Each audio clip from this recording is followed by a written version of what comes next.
Hello, everyone, and welcome to the Soul Survivor podcast. I'm your host, Dylan Bird, here with my co-host, Ryan Winthrop, and we are back after a 2-week hiatus. We're in the dog days of the off season here, but we had to make sure we got some content coming your way this week. So we have Survivor question and answer, answering all your fan questions, anything Survivor, anything and anything at all. Look, I'm excited to see what questions people have. We've already had some submissions, and I'm excited to see what more comes in the live comments, Ryan. Yeah, I'm excited to be back. We got sent to exile last week, but we finally are back online. And I'm looking forward to going over these questions. Like you mentioned, we already got some responses, but as we go through the show, I would love to answer any live audience questions as well, kind of like a radio show. But I think this will be good because we haven't had a podcast in a while since our last Best Moments and Memories, where we delve into all things Survivor instead of just, one topic like the draft. So I'm looking forward to this. Yeah, I mean, and it just gives us more topics to talk about in terms of Survivor. So I'm excited for this. We'll get a wide variety of topics, wide variety of conversations, and I'm excited to get going. Yep. And hello to Yay Hoot in the chat. All right. Yeah. So like I mentioned before, if you have any questions, just submit them and we will submit them in the chat. If you can see the live chat, submit them there. And we'll get right to them right after we answer all of our questions that were submitted on Twitter earlier this week. Yep. All right. So to get to our first question, Swiss Missile 1 at Swiss Missile 1 on Twitter asked us, this was kind of like a combination question. Is Sarah a better player or winner? And is Jeremy a better player or winner? So this is a really interesting question to start off with. I think it's kind of asking us, where do they represent better? Like, is Sarah Lucina and also Jeremy Collins, are they better Survivor players? Or if we're looking at what defines a winner, are they better in that space? And I think it's tough because the line can be very blurred sometimes. I think if you go over what a winner should mean, and I think a lot of things tonight are going to be very subjective, your opinion is kind of what is going to dictate your answer to the questions. But to me, a winner is somebody who has a lot of agency in the game. A winner is somebody who is on the right side of the numbers. They have good jury management. They, they do well in the challenges. They do well in the social game, the strategy. They're well-rounded. And I think Jeremy and Sarah represent that perfectly. I think they are both great players and winners, but if I had to pick one, I see Jeremy Collins as more of a winner, and I see Sarah as more of a winner as well, even though they've only won 1 out of 3 times themselves.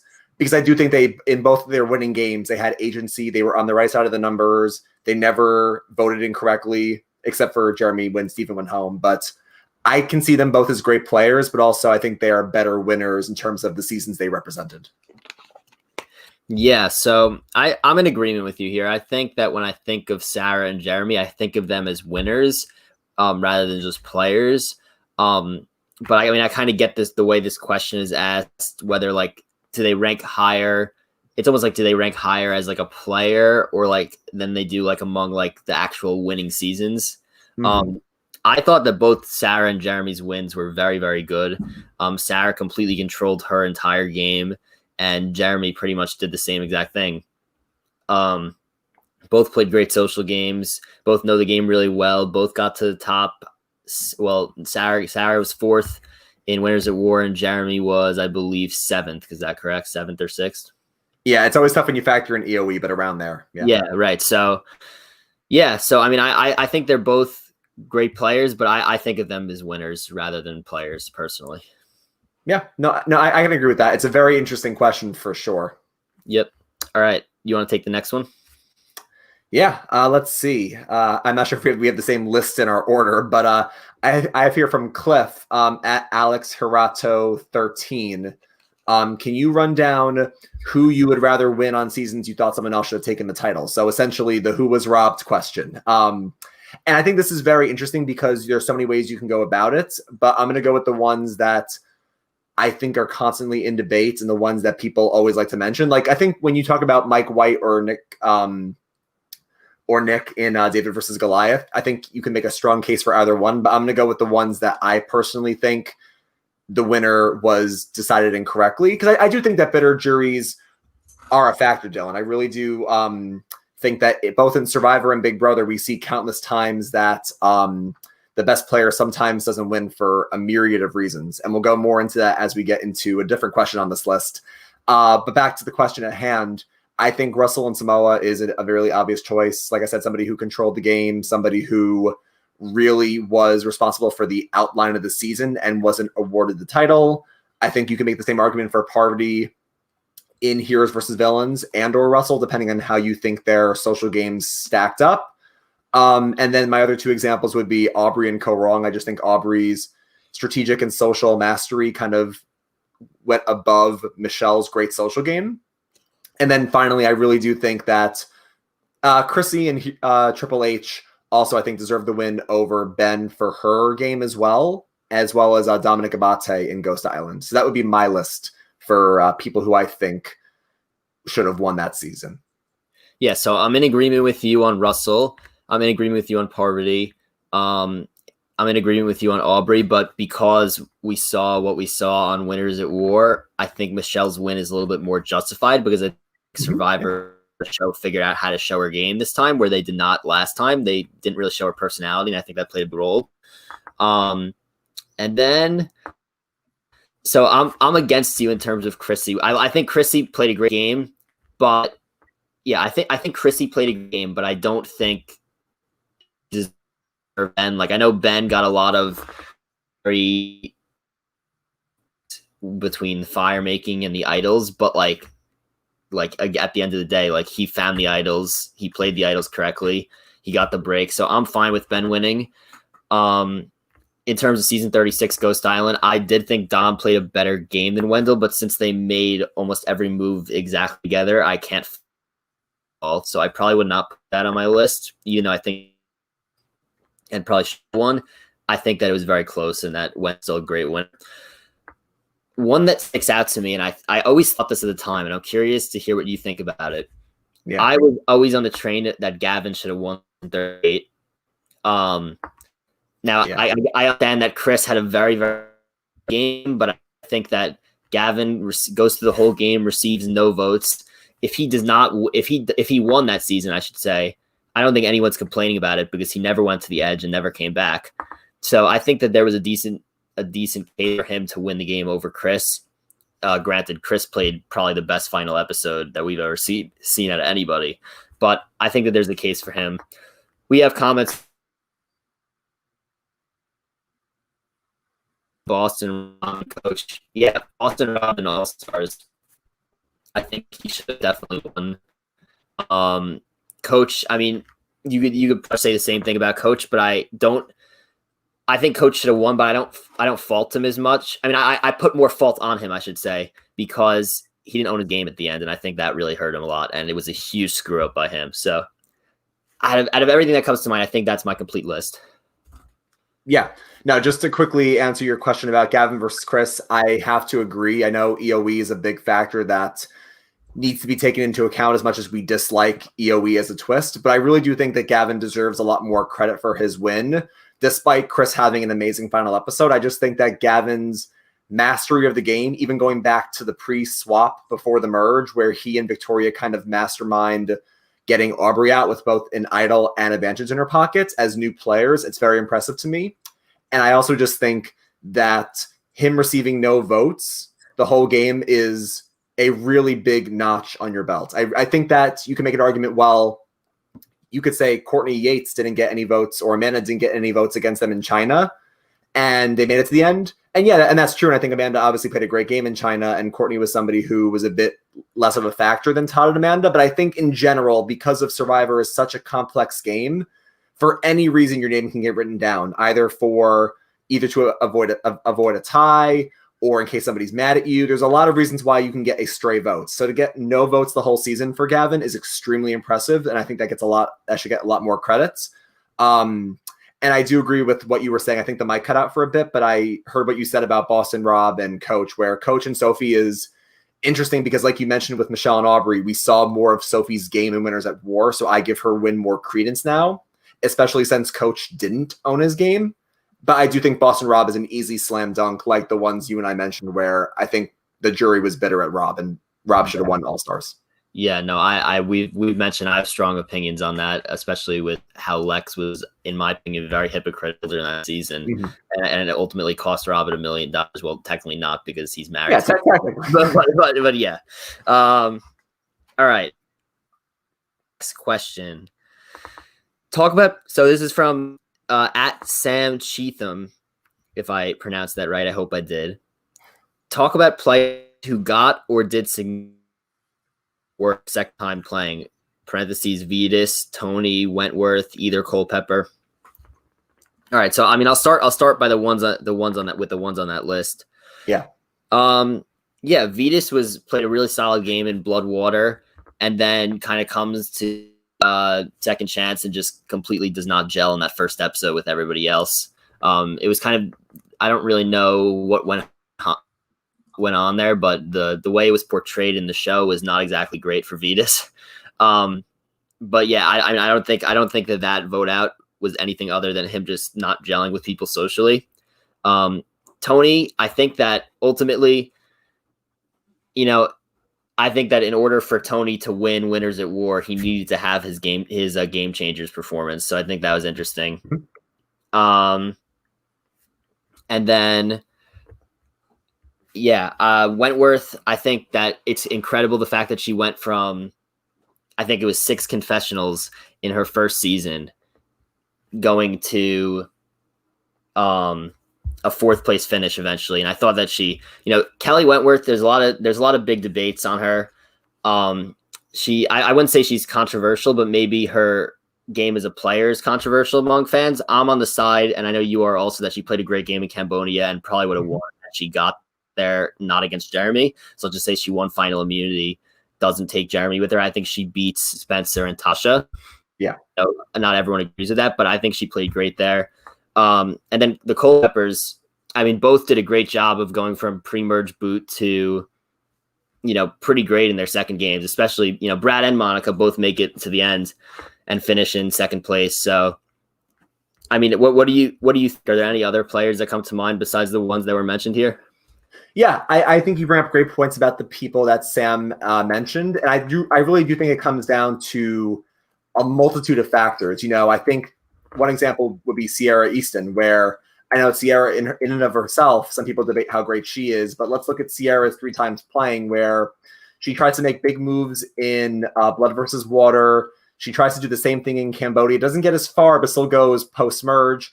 And then she's the first one out in Game Changers. And I think I would attribute that to her doing significantly worse, is because she plays more back-to-back-to-back. I think that's her reason for doing significantly worse. I don't think she got worse as a player. I do think Sierra understands the game. Maybe she plays too hard. Yeah, SP fan always have Brad should have won. But yes, I think it wasn't that fact that she didn't play well. I just think that the time in between her seasons was a bit too close. And I don't think she could have picked up on what she could have improved on, because I think she came out too hard, too fast in Game Changers, and Malcolm saw that and took her out. Another example I would say is Danny from Winners at War. Now, you can't use the argument there she played worse her second time, even after she won, because it was close, because she played back in season 11 and came back in 40. But that comes down to the actions that she took as a player, where her paranoia got the best of her, distrusting in Parvati and Ethan and Rob, and that led to her getting voted out. So I do think that when you look at somebody who does better, like a Wentworth or a Culpepper, and Tony's kind of like a weird example too, because he goes significantly worse and then significantly better. So he swings back and forth. I really do think in the end, with all these examples, it comes down to factors like how long between your seasons, the people you're playing with. Is it in a Legends cast? Is it an All-Stars cast? Is it newbies versus vets? What's like the twist, and what actions do you take? I think there's a lot of factors that go into that. Yeah, and I think you made a great point about players that play so close together. Like we saw Russell play 3 times in 4 seasons, ultimately goes out really, really soon, because he didn't really have a lot of time to reflect on his game going into season 22. And then there was one more I just had in mind. Oh yeah, I was gonna say also Aubrey played so many times in such a short period. Mm-hmm. Like she was able to do well still in Game Changers, but then once she gets to Edge of Extinction, everyone kind of just knows her, like right off the top of their head is like, all right, she's the one who's been like completely dominating by the time that they filmed Edge of Extinction, they had probably just seen season 36. So at that point, it was like what she had played like twice in the last 5 seasons that they saw, and she had done extremely well. I think that it was extremely, for all the people that were there, she was a huge, huge threat. Same goes for all the returnees in that season in Edge of Extinction, but I think that's a major factor. Yep. No, I agree. Yeah. All right. So do you want to read the next question? Yeah. I'm excited because some of the questions in the chat are going to touch upon some themes that we'll mention here really soon. Michael Cruz at Michael765 on Twitter says, what are your thoughts on the idea that the winner is always the best player? Now, this is an argument we've seen a couple of times from people on Reddit. Tom Westman once said this at the Heroes versus Villains finale, where Jeff was like, Tom, you're a winner, weigh in. Sandra won twice. Russell says she's not great. What are your thoughts? And Tom's like, look, if you win the game, it's yours. It's the people you're with. It's the twists of the game. It's the way you play. It's the jury who voted for you. That's your game. And it's funny because I see Tom's argument, but I do disagree. I don't think just because you won the game, you're the best player of the season. Like I mentioned before, and we'll keep mentioning tonight, I do think bitter juries exist. And I guess I'll bring up Bryn's comment in the chat just because it does touch upon this, where people do say bitter juries don't exist because it is all about jury management and you need to have a good social game. I completely agree. I think jury management is huge. Again, not just in Survivor, but also Big Brother. We see a lot of times in both games where people, they take advantage of the relationships that they have and they don't tend to those jurors more and they lose their votes. I think management's important, but I don't think we can deny the fact that people that really own the game should win their game. Like if you have, again, like I keep saying, if you outwit, outplay, and outlast, if you have agency and you vote correctly, if you manage your threat level, if you're a mover and a shaker, and you're really dictating the flow of the game, you should win. Now, granted, I think that the obvious counterpoint to that is, well, Russell did all those things and Russell still lost, because I think you do need to have that social jury management component. But other than that, I think if you own the game and you own your game, you should win that season. So I wouldn't say personally the best player is always the one who won that season. Yeah, I agree with you. This is tough for me though, because and when you think about it, it makes sense. Like the winner theoretically should have played the best game. Again, like when you think about it, they're the ones who are receiving the votes at the end of the game. However, I think that for some players, they are dealt a harder hand. So they're forced to do more things than some other players that get to the end, let's say, that didn't have to do as much things as that. And because they have to, let's say, make more moves and scramble more, and those players are more in sticky situations, I should say. And let's just say they're able to get themselves out, get to the end, compared to a person that kind of coasted the way through. And let's say the person that seems to have coasted the way through wins. Then, yeah, I think it's possible that that person that you saw make more moves played a better game. So I don't think that the winner is always the best player for sure, but I do think that the winner always deserves credit, I should say. Does that make sense? Oh yeah, no, I completely agree. The winner always deserves credit because only one person gets to win. And out of 500, 600 players of Survivor, only technically Tony and Sandra won twice. So 38 people have won the game. It's very, very hard. I give them all the credit in the world, even the worst winners. But you're right, though. They do get credit, but I don't think the winner is always the best player. Actually, let's bring up one example that we don't hear too often because we always talk about like Russell versus Natalie or Parvati versus Sandra. Let's go over somebody who didn't make the final 3 versus someone who did. I think Millennials Gen X. I think Adam Klein is an amazing fan of the game. He's one of us. I love Adam as a person. He's incredible. But I think David Wright played the best game that season. And we're not even looking at Ken and Hannah. I'm saying the best player of MVG wasn't even in the final 3. So that would be my additional argument to that. Right. Well, there's so many layers of it because you could make an argument. I'm just being I agree with you. I'm just being devil's advocate here. Of course. You can make an argument and be like, well, Adam managed his threat level the whole way. He wasn't really ever in trouble. So he technically played the best game because he was able to do that. And David couldn't manage his threat level, and therefore he didn't get to the end. But you can only manage your threat level so much, in my opinion. Like you know what I mean? Yeah, Like, and it's ironic because that's Adam's quote from an article where Adam said you have right. to manage your threat level. So Right. Well, it's a lot easier to, I mean, like, no offense to Adam at all, but it's a lot easier to manage your threat level when you're Adam compared to when you're Jeremy. yeah, I think you might, right? Like if you're big guy, threat and challenges, even like a winners at war type scenario with Tony where he's known for, being the crazy guy who won the game, could do anything. It's it's a lot easier to manage your threat level if you're Adam than you're one of them. But yeah, I don't know. I agree with you ultimately. Like I don't know. If let's look at other games where I mean, like you could right. Did Sandra play the best game in Heroes Villains? Like not a chance. Like, you know what I mean? Yeah, and again, this is why we keep going back and forth because, like Bryn said in the chat, like Sandra had a better social game than Russell did, and then as for Parvati, yeah, maybe Parvati was social at times. She obviously played a much better strategic and physical game by far, but Sandra managed to get closer with the heroes, and the heroes wanted to vote for her because in the end, the person who the jury wants to win is going to win. I would love to live in a world where the best player always wins, but it really does come down to human emotion. And that's what I tried saying to Hef all those weeks and months ago where, the jury's going to vote for who they want to vote for because they're going to vote for who they like the most and who they want to represent their season. So it really is a fierce battle of not just playing the best game and managing your threat level, but also being very social and managing the jury. Again, only 38 people have done it. It's a very hard balance to find. Yeah, and there's 3 pillars of the game. You're, strategic, social, and then physical. It's almost impossible to be great in all 3. And there's always going to be there's always like, that's why Tony's win is so amazing, is because he pretty much mastered all 3 in Winners at War.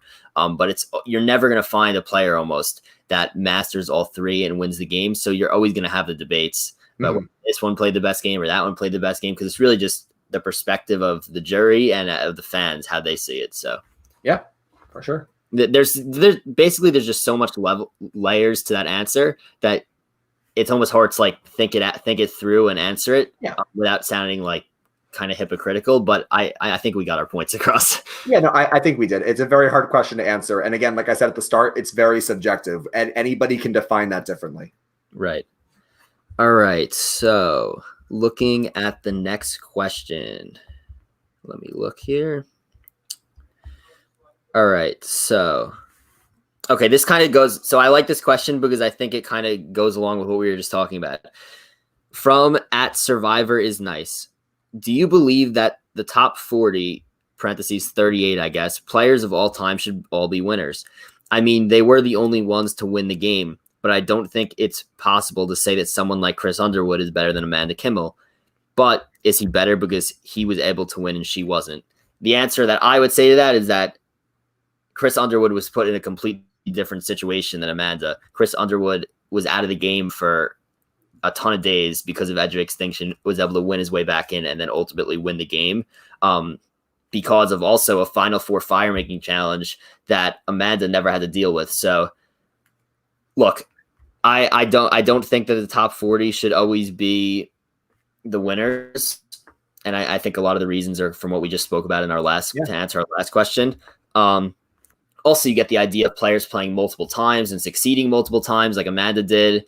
And Chris has only been on once, and he had a win that was not fluky, but was controversial. Yeah. So there's, again, a lot of layers, but no, I do not think that the top 38 should all be the winners. Yeah, no, I agree completely. I mean, obviously, you addressed the whole Chris and Amanda part of the question, but I mean, let's even look at some people that, and again, all the winners deserve all the credit, but let's go over some rankings of what people online usually say are towards the bottom tier of winners. You have like Fabio, you have Natalie White, people like them, and or even like Bob Crowley, some people would say. Let's compare them to some of the best to never win, like Rob Cesternino or Suri. I think Rob and Suri are better players of the game than Natalie and Fabio, just to do man, woman, where, I think Rob and Suri, while they didn't win, granted, Suri is a whole separate thing about her not getting robbed in different situations. But and also, like someone else said in the chat, if Rob Cesternino wins one more challenge, he wins Amazon. I really do think they are in the top 40 where some winners like Natalie or Fabio would be out of it because again, like I said, who I look for in a winner or a great player, somebody again who manages all three pillars of the game.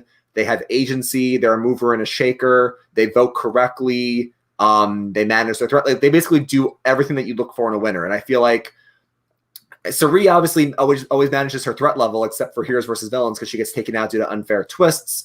And Rob Cesternino knew the game in the old school, playing a new school game better than anybody, and didn't win just because he didn't win one challenge. So I really do think that just because they're a winner doesn't mean they should be in the top 40. I can see Survivor is Nice's argument for it. But I just think that there are other factors that go into that top 40 list. Yeah, and I mean, SP Fan 68, you make a great point here. It's hard to say all the winners are all the top 38 because each winner beat their cast, but they didn't beat the other players. Like Fabio won, Sari didn't, but they never played against each other. Yeah, I mean, I completely agree with that. Is, you know, when Fabio's beating a weak cast where we've barely seen anybody return from there, Sari has proven over and over again that she could go far no matter who she plays with. So I think that plays a role also. Like, we've seen Sari go far. Two of the times she was on a completely stacked cast, you know, whether it's Game Changers, whether it's and I know people say Game Changers cast is controversial. Regardless, it's a stacked cast compared to other seasons in terms of players. Yeah. Same thing with Fans vs. Favorites. She's playing with some legends there as well. So, but I think you bring up a great point though, where, and SP Fan does too, where they don't play against each other. Then let's, in that case, since they'll never play against each other, let's put them in a vacuum where if they play 100 times, who am I betting on and who do I think is going to win? I would take Sari, because like we saw with Fabio did very well socially, but he had to win out. He had to win 3 immunities in a row from the final 6 on, or else he was getting voted out by the majority of Alliance of Sash, Chase, and Holly.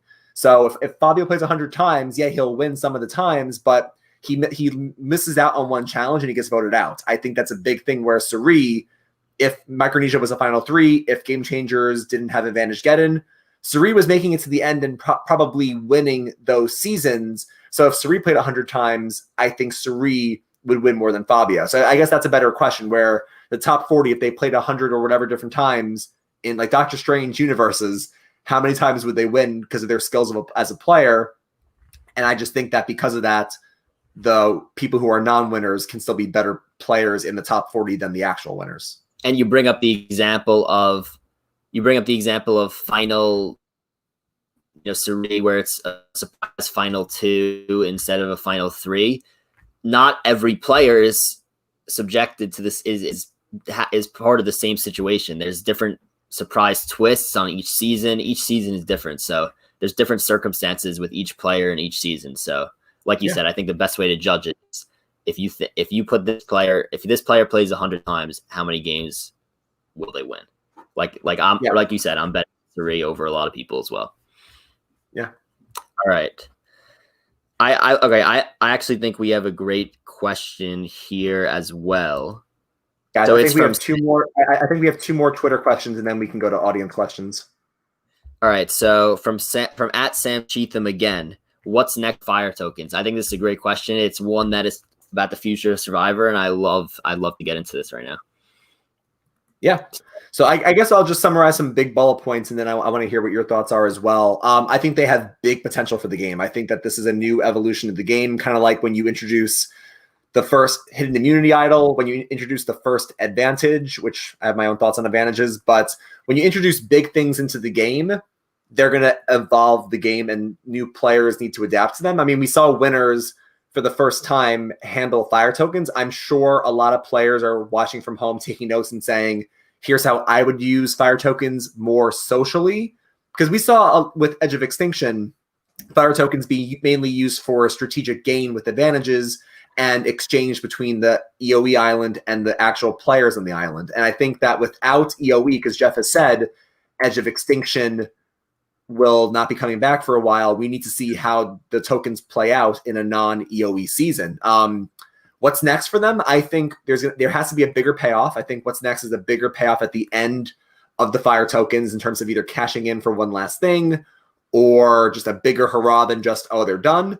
I think what's next for fire tokens is seeing it on a regular season without a battle back theme. So we can see players use that as social currency in the game to make moves, kind of like with Denise and Sandra, because that blew up in someone's face. And then also like we saw with Parvati and Wendell, where Parvati was trying to offer 1 or 2 tokens. And I think Parvati was in a really bad spot. And even though I love Parvati, I think Russell did bring up a good point on his podcast where he says you need to just go for it. If you're in that bad spot and you're saying, oh, I'll give you 1 token now, or maybe 2, it's like, no, if I have 2 or 3 tokens, I will give you my tokens if I survive and or my legacy advantage. You need to use them literally as more bargaining chips. So I think we're in for a huge evolution of the game coming up. Yeah, I think that we're going to enter what is probably going to be known as like the fire token era coming up. And I think that they're going to play that much of a role because, like you said, fire tokens in an Edge of Extinction season, it's a lot of trading from people that are in the game and technically out of the game. So you didn't really see a ton of fire token talk on the actual like island where people were still in the game. I mean, like, yeah, occasionally you had Tony where he had to actually get fire tokens from other people. And I thought that made TV. So I would love to see between players like on the actual island. That's going to be completely fine because there's going to be no Edge of Extinction. So I think you're going to see a lot more of that in the actual game. And like you said, there needs to be a huge payoff at the end. I think that everyone was shocked when fire tokens just completely like ended, like out of nowhere. And, you know, if you're a player in Winners at War, you're thinking to yourself, I got to have as many of these as possible because these are going to turn into something big at the end. Like if you've never seen them before, you're thinking this is going to end huge. And for them to just end, it seems like, well, what did I even use the fire tokens for? Like, what was that even for? I think that at the end, it either needs to do a few things. So let's just throw some ideas out. Let's just say that at the end, the fire tokens, whoever has the most gets a huge advantage at the final immunity challenge. I think that's one option. I think another option could be something along the lines of maybe even eliminating a jury member. And I know that people could think that that's a little bit too far because, you know, then you're kind of screwing with the original game. But it needs to have a big enough payoff where players are motivated enough to try and acquire them in the game, or, you know, maybe even like just, I think that if there was a big enough payoff at the end, then players would be more incentivized to acquire them in game, which would make for better TV. So that's why I think there really just needs to be a big payoff at the end. Yeah. And again, I think you're right. This is a really tough balance to figure out, and in a really weird way, I'm sad this is a very long off season, but I'm actually kind of glad in a small way that the show is probably going to take feedback on how did you guys like fire tokens? You guys don't like EOE? You want more diversity? I think that because we have a long off season, the producers are going to try to answer the questions and pleas of the fans. So I think if fans want a big payoff, I think that's certainly possible for fire tokens. I do think they would have to balance it because you're right. It would get very broken if somebody gets a lot of tokens and they get to eliminate a jury member or they get one last big idol. I think that really does mess up with the natural ebb and flow of the game. I do like your idea of an advantage in the final immunity challenge, just because, as we saw with Malcolm in Philippines, just because you have an advantage doesn't mean you're going to win that challenge. I mean, Malcolm had a second life for the balancing a ball challenge, and he was the first one out of the challenge. So I think that's pretty good because it can give you a huge leg up at the end of the game. If you're like a David Wright or you're like a Rob C, somebody who won't get to the end without that final challenge win, I think having fire tokens means you played a great social game, like Michelle played a great social game in Winners at War, which is why she had a lot of tokens. I think if you give that person an advantage in the final challenge, they get a huge leg up to get themselves to the end, but it doesn't guarantee they get there. So I think that's actually a good way to maybe balance it out. Yeah, I mean, I completely agree. Like I said, I think we're enter into the fire tokens era, but I also agree with you that an extended offseason could be good because it'll give the producers some time to fix some of the flaws in the game. Like normally they would have filmed the season before Winners at War even ended, so there would have been a long time for adjustment. Now, I'm hopeful. Now we'll see what happens. I've read some rumors online. I'm hopeful that in the fall sometime they will be filming and we will be able to get a season 41 up in the spring. Fingers crossed. We'll see what happens.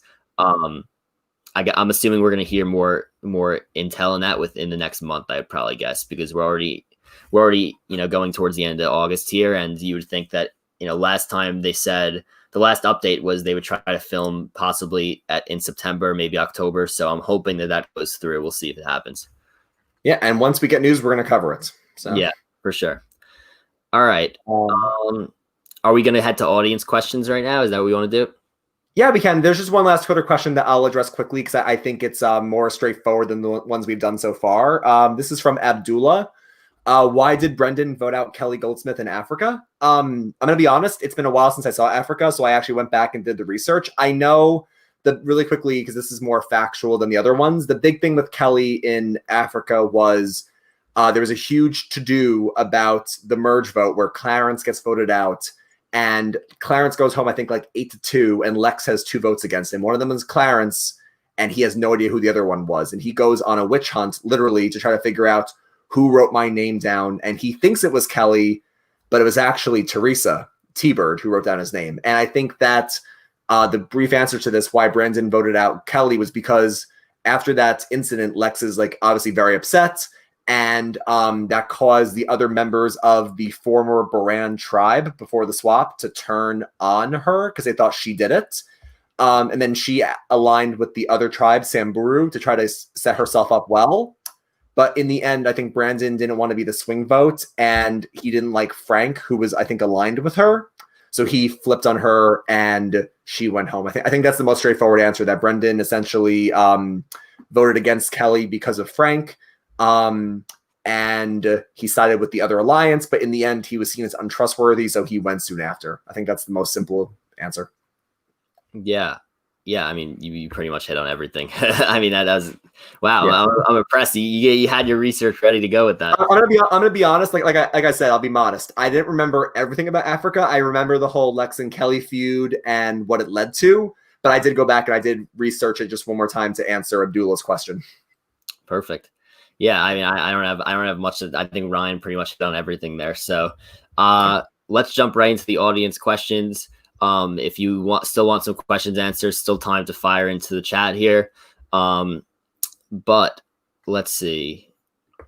From Solomon, any twists you guys would want to change / enhance? That's interesting. I feel like we've talked about that a few times. I'm happy Edge of Extinction is going away. I assume we'll probably see nothing like that until there's another all returnee season. And even if there is, the feedback's been so bad that I don't know. They may just deal with it and say that, all right, even if we have all returnees back, we're just gonna let it happen, like whatever. In terms of like actual twists that are in game and not like Edge of Extinction or Redemption Islands, I liked the extortion, but I think it needs to be modified to the point where it can't completely sink your game. Yeah. Because like if Tony doesn't get all the fire together, then he's kind of screwed.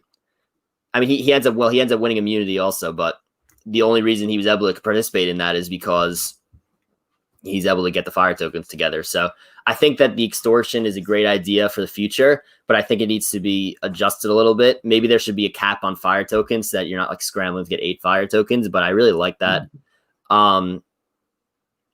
Would you have any other things you want to mention here?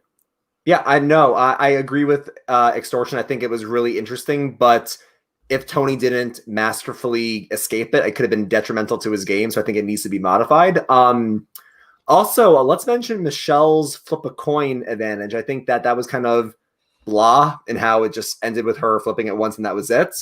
But I do think, and I mentioned this a couple of times from a RHAP podcast, but I think there was a lot of in-depth social things that could be done with the 50-50 coin that were seen back at camp.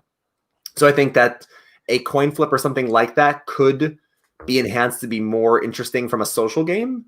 I think that one twist we're definitely going to see, excuse me, is the idols being hidden at Tribal Council from the Adam Klein moment. I think we're going to see that twist in some capacity in the future. Also, I'm not going to lie, we haven't seen idols hidden at challenges in a bit, and I would love to see that come back. I think that's really cool. Actually, I think Elaine got it 2 seasons ago, so I guess it wasn't that long ago, but I always want to see more advantages at challenges. I'm trying to think of other twists that I would enhance. change. I'm all in on everything you said. I love the 50-50 coin. I love the idols at challenges, and I love the idea of idols being hidden at tribal, which I definitely 100,000,000% think is going to happen. So yeah. Oh, no, I'm sorry. One big one, Nullifier. I think Nullifier is cool up until a certain point. I don't think Janet should be taken out of Final Five just because she has an idol and she's the biggest threat. If you want to keep a Nullifier, I think it's good up until the final 8 or 7. I was gonna say like 9 or 8, but yeah. I can agree with that. Because again, I think the whole concept of immunity, and we talked about this a few weeks ago, is that if you have immunity like that, you should be safe no matter what, because immunity is the only thing that should keep you safe. And if you want to introduce a big, powerful thing to take that out, it should have an expiration. That's just my thought. Yeah, completely agree. All right, next question. Looking through here. Also, while you're looking for the next question, I do want to address just really quickly who said it. So someone in the comments said, did anyone see Big Brother, them discussing Survivor? I did, and I'm very sad that we're likely going to lose Janelle tomorrow. Quick side note, but I did see Big Brother talking about Survivor. Very cool. Yeah, direct all Big Brother questions at Ryan, as I do not watch it. But this season's All Stars, but yeah. All right, favorite Survivor quote. I think I'm not putting a ton of weight on this because I just thought of this at the top of my head, and so I'm not sure if it's 100% it. I think my favorite ever of all time is still send him right back to Redemption Island in season 22. I thought that was unbelievable. I'll never forget that. That was so savage and so funny. Favorite quote. I guess this is tough because if it was about jury speeches, I guess the question would have been favorite Survivor jury speech, and I would have said Sue Hawk. But I guess if we're gonna not cheat and just say favorite quote outside of Final Tribal, it's very hard. I think Coach has a lot of great moments where he says, in Tocantins, I'm unbendable, unbreakable, insurmountable. That's me. Also where he says, like, we're the Knights at the Round Table, slay everyone, trust no one. I think Coach has a lot of great quotes. Who else? I mean, even in Heroes versus Villains, Rob says, if they were smart, they would take me out, but they don't. They never do. There's a lot of great quotes if you go back and look at overall the seasons. Yeah, maybe one of these days we'll set up a bracket for quotes instead of players. You never know. I mean, listen, as long as we have one of the top seeds, Rupert saying, "Who the hell voted for me?" We need that quote too. All right. From Yay Hoot, what's your opinion on the Outcast twist? I have a pretty simple answer to this, and I'm going to say the same as Edge of Extinction.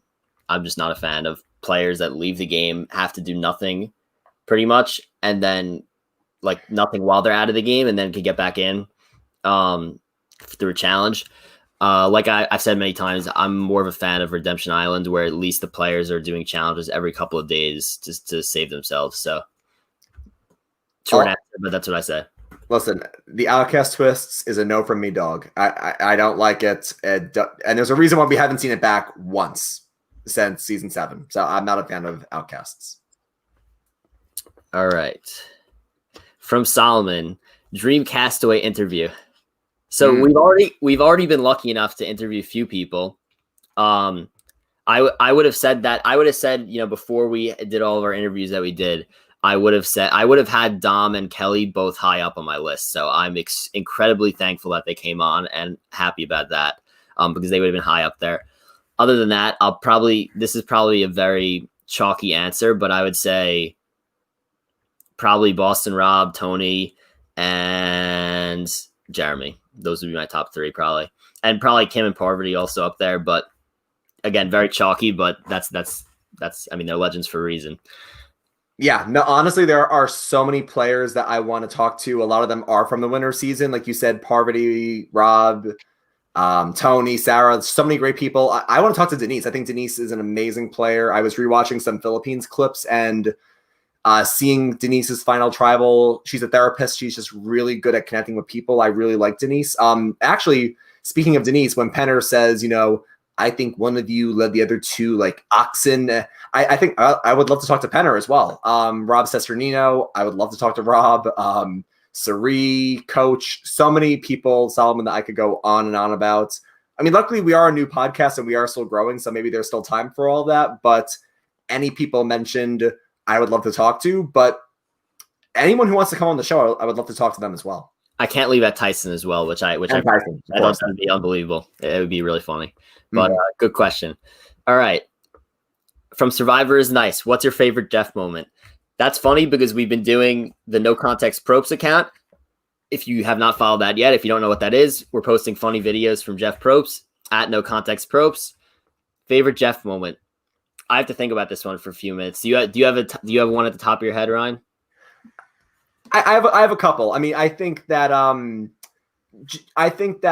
for me, Jeff falls into like 3 buckets where I love Jeff at Tribal, where every Tribal there's a metaphor. Survivor is like pilots and passengers, and like who's a pilot in the game, who's a passenger. Or Survivor is like a game of war where you're hopping into different bunkers, and whose bunker are you going to end up in? Survivor is like a Lazy Susan where it keeps spinning. Like I love Jeff because at every Tribal there's always a different metaphor of what Survivor is like. So I love those Jeff moments.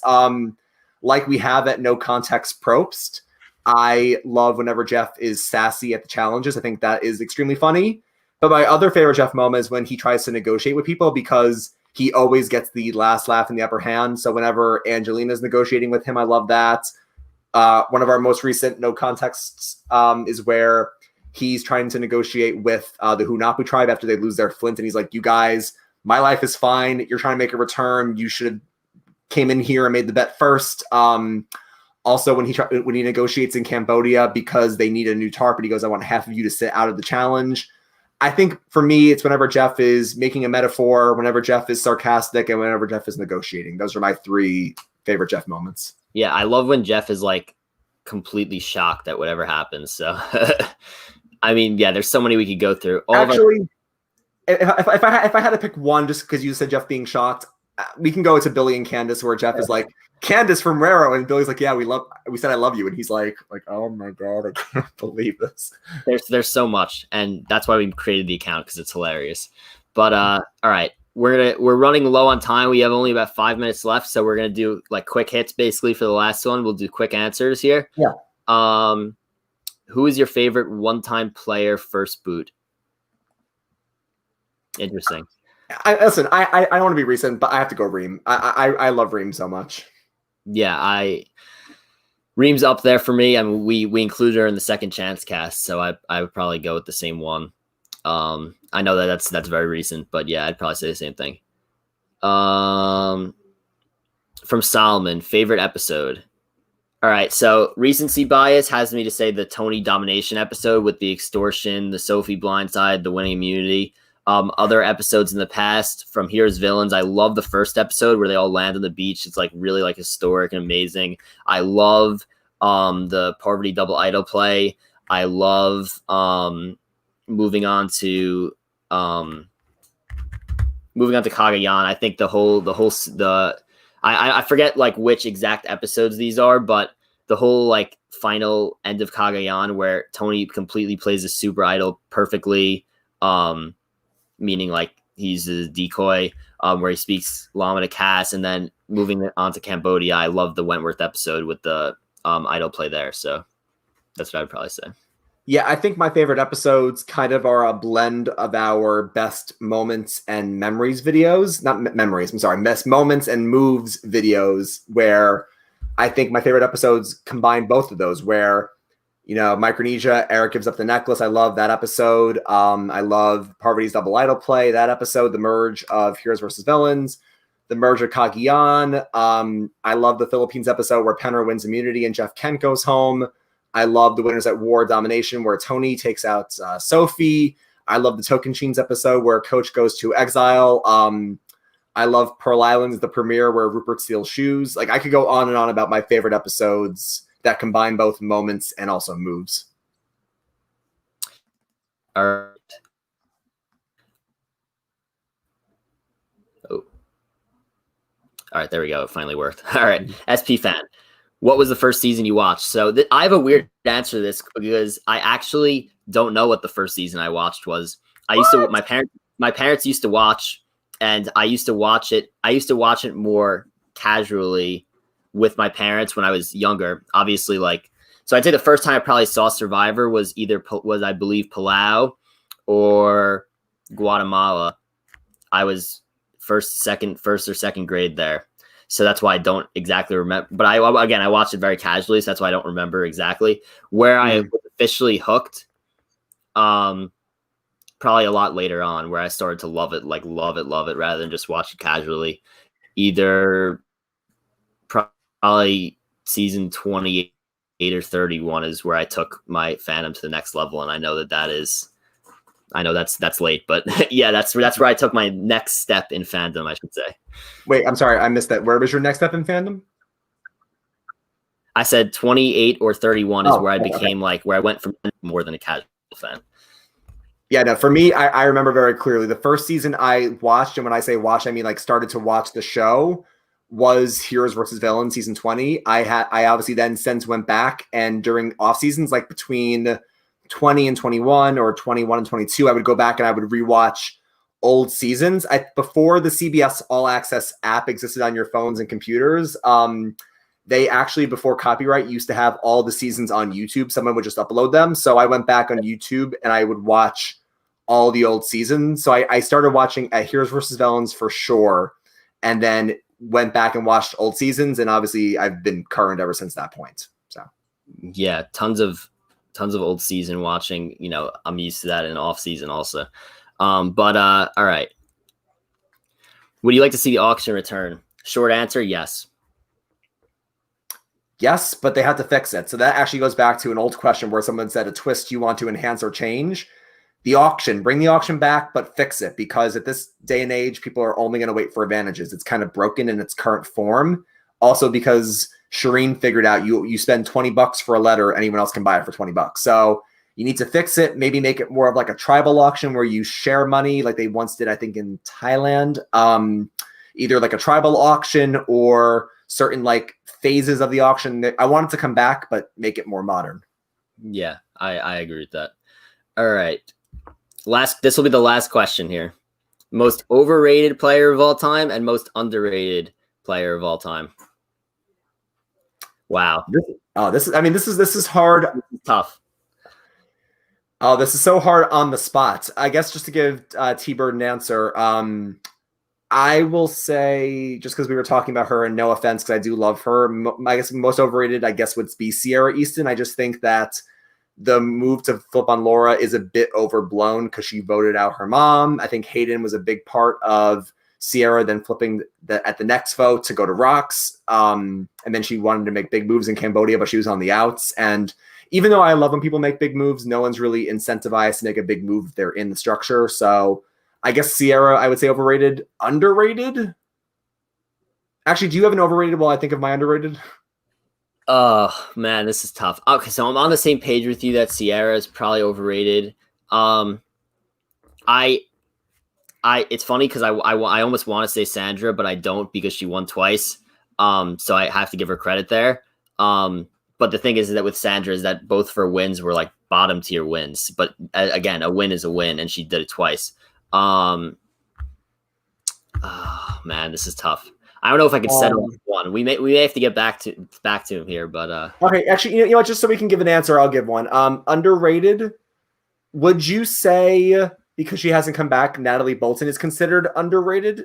Because I think everyone wants to see her back, but would she be considered underrated? I think Natalie was really great in Micronesia. I would consider her underrated, but when we're talking about most underrated of all time, it's tough to tell. That's the thing.